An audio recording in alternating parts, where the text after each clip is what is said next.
Now in this video we will discuss about AC current through LCR series circuit. See, this is the LCR series circuit. Let us consider an alternating source of current having alternating EMF capital E let is connected to a series combination of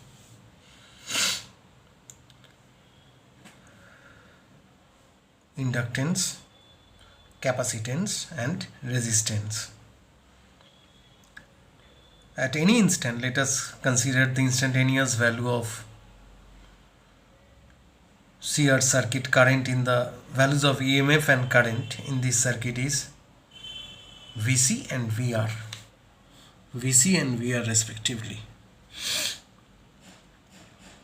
And VR be the instantaneous value of voltage across the capacitor C. So we have in our hand VL is equal to IXL, VC is equal to IXC, VR is equal to IR, and XC is equal to 1 by omega C is the reactance to the capacitor. Now we have to find out the relation between E, VC and VR. First of all, we must draw the phasor diagram of the three. It is known to us that when alternating current flows through a resistor, the current and the voltage are in the same phase. So the phasors VR, that means voltage across R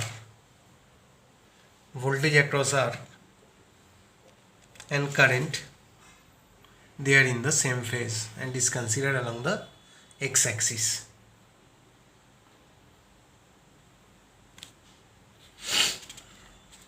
And is considered along the x-axis. VR and I are considered along the x-axis.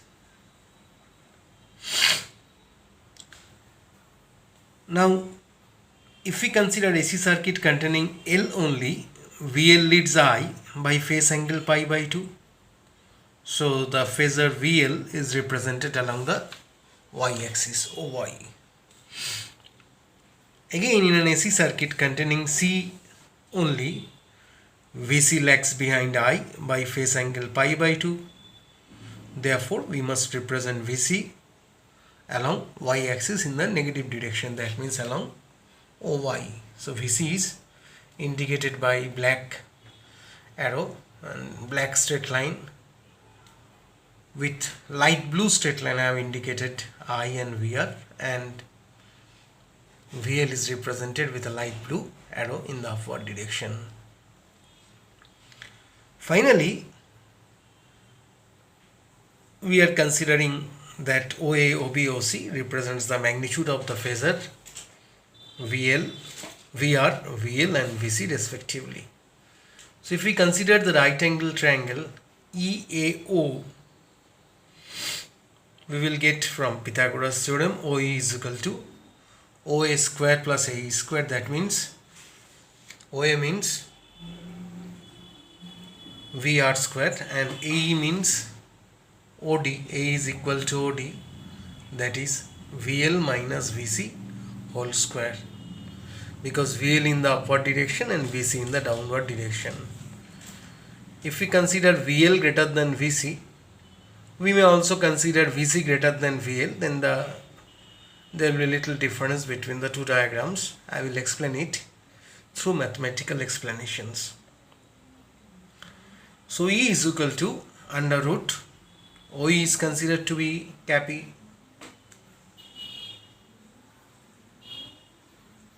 So cap E is equal to, if we place VR is equal to IR, VL is equal to IXL and VC is equal to IXC, and taking I square out from the square root, we will get I under root R square plus XL minus XC whole square.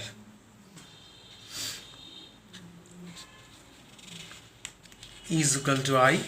Now we know that V is equal to IR, so E is equal to I into the entire term represents resistance in the circuit. That means under root R square plus XL minus XC whole square is the effective opposition offered by L, C and R to the alternating current It is called impedance of the LCR circuit and is written as Z. So E is equal to IZ or Z is equal to E by I. Again, if you place XL as omega L and XC as 1 by omega C, the relation will be under root R square plus omega L minus 1 by omega C whole square. This is entirely the impedance into impedance of the circuit, that means E by I. Now see here, XL minus XC whole square. Something will at least change if XL is greater than XC, or when XL is equal to XC, then the entire term XL minus XC will get vanished and impedance will be equal to resistance. So there will be a decrease in the resistance. So maximum current will flow at that instant when XL is equal to XC. So we may consider the three situations that may arise here. Number one, when omega L is greater than 1 by omega C. So in this equation, if omega L is greater than 1 by omega C, then what will happen? Then omega L minus 1 by omega C, the entire term will be positive and under root R square plus something whole square will be positive. Now tan phi is equal to AE by OA. See here, right angle triangle OEA. Tan phi is equal to AE by OA. AE means VL minus VC and OC means R. So we can write here VL minus VC by R. If you place VL as IXL, VC IXC and VR IR and taking I common, we may cancel I and we will get XL minus XC by R, and putting the values of XL and XC, we will get this relation. Now see, impedance, whatever may be the case, omega L greater than omega C or equal to omega C or less than equal to, the entire term is whole square. So we will always get a positive sign here. So impedance, whatever may the situation is, it doesn't matter. It will be positive value. But tan phi will be positive or negative depending upon the fact whether omega L or omega C, 1 by omega C, which one is greater. If omega L is greater than 1 by omega C, that means XL greater than XC, of course it will be a positive number. And tan phi positive means EMF leads the current. This is the scenario here. Here EMF leads the current. But if we subtract a greater number from a smaller number, that means if 1 by omega C is greater than omega L, we will get a negative term for tan phi. We know that tan phi is not negative in the first quadrant. It may be the second quadrant or maybe the fourth quadrant. So EMF lags the current in this case when it is negative. But if tan phi is equal to 0, EMF and current are in same phase.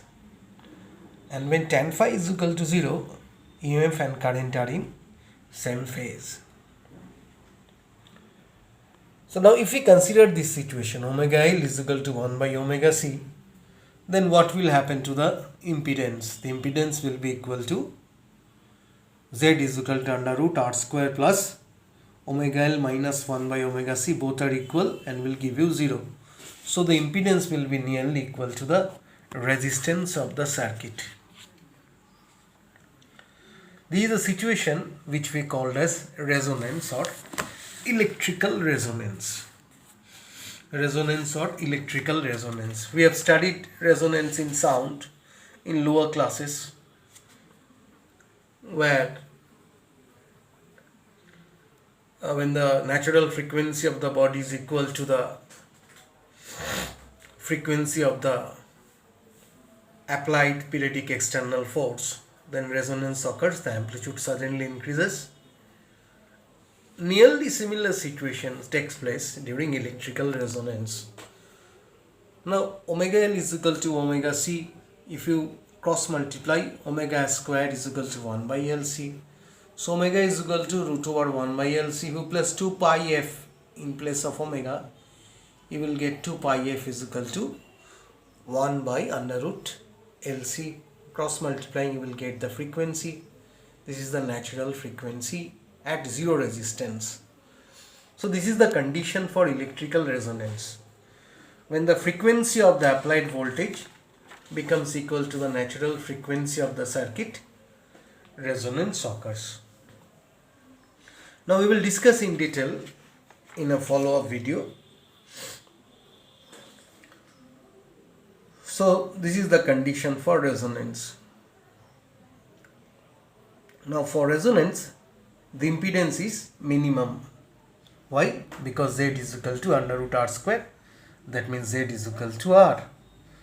The resistance cannot be 0. In ideal situation, it may be very small, very small in real situation. In ideal situation, it may be considered to be 0. So the condition for resonance is that the frequency of the applied voltage must be equal to the natural frequency of the circuit. It is a huge application. Now we can consider impedance of an LCR AC circuit given by Z is equal to R square plus XL minus XC whole square. It can be represented in this way. R square is equal to XL minus XC whole square plus Z square. This is the situation here. It can be represented as a impedance triangle. Similarly, tan phi is equal to XL minus XC by R. So by expressing the resistance and the reactance of the circuit in a right angle triangle, we may term is or coin the term or name it as an impedance triangle. So these are the conditions of resonance. Omega L of 1 by omega C, or just cross multiply, place the values. These are the situations or conditions for resonance in an LCR circuit. So the impedance of the series LCR circuit becomes minimum or equal to R, and the current in such a scenario leads to the maximum value. Because the resistance is minimum, the current will be maximum. For example, if we draw an I and omega I curve, then you will get for maximum resistance it is almost flat. For smaller resistance it is the peak is somewhat greater, and for least resistance the peak is much bigger, or the sharpness is much bigger. So in LCR circuit, it may be admitted that the maximum current corresponding to a particular angular frequency omega naught of the AC source, and this is called the series resonant circuit, and the angular frequency omega naught is called resonant angular frequency. This omega naught is the resonant angular frequency. So here come to the point once again. When the angular frequency of an AC source equals to omega naught, the impedance of the LCR circuit is minimum. That means merely equals to the ohmic resistance of the circuit. Z is almost equal to R for omega L is equal to 1 by omega C. So when omega is equal to omega naught, the value of the current in the LCR circuit is I is equal to E by R. I is equal to E by R. Why? Because Z is almost equal to R. So when angular frequency of an AC source equals to omega naught, the root mean square value of the current in the LCR circuit becomes maximum. Again, tan phi and phi is 0. So current and EMF are in phase with each other. You must remember this point. We will carry on in our next video.